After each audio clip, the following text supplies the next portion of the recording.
এই German সৈনিকটি apple খেলে লোকটি হ্যান্ড গ্রেনেড খায়। তারপর এই জার্মান সৈনিকটি তাকে মারলে এই লোকটি তার মুখ থেকে জার্মানির মেডেল বার করে, যেটা দেখে এই কর্নেল ও তার সঙ্গী খুবই অবাক হয়ে যায়। তারপর এই কর্নেল তাকে জিজ্ঞাসা করে যে তুমি এই মেডেল কোথায় পেয়েছো।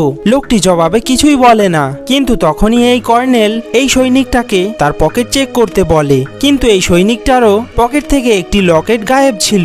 তারপর এই লোকটি তার পকেট থেকে সেই লকেটটি বার করে, যেটা দেখে এই সৈনিকটি সেটা ছিনিয়ে নিতে গেলে লোকটি কুয়োতে লাফ মারে। তারপর এখানকার সৈনিকরা তাকে কুয়ো থেকে টেনে বার করে, কিন্তু তখনই এই সৈনিকটা তাকে মারতে গেলে এই লোকটি তার পকেট চেক করতে বলে। এই সৈনিকটি তার পকেট চেক করলে তার লকেটটি খুঁজে পেয়ে যায়।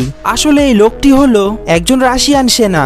আসলে সে এই জার্মান সৈনিকগুলিকে মারতে এসেছে, কারণ তাদের কাছে দুজন রাশিয়ান মেয়ে বন্দী ছিল।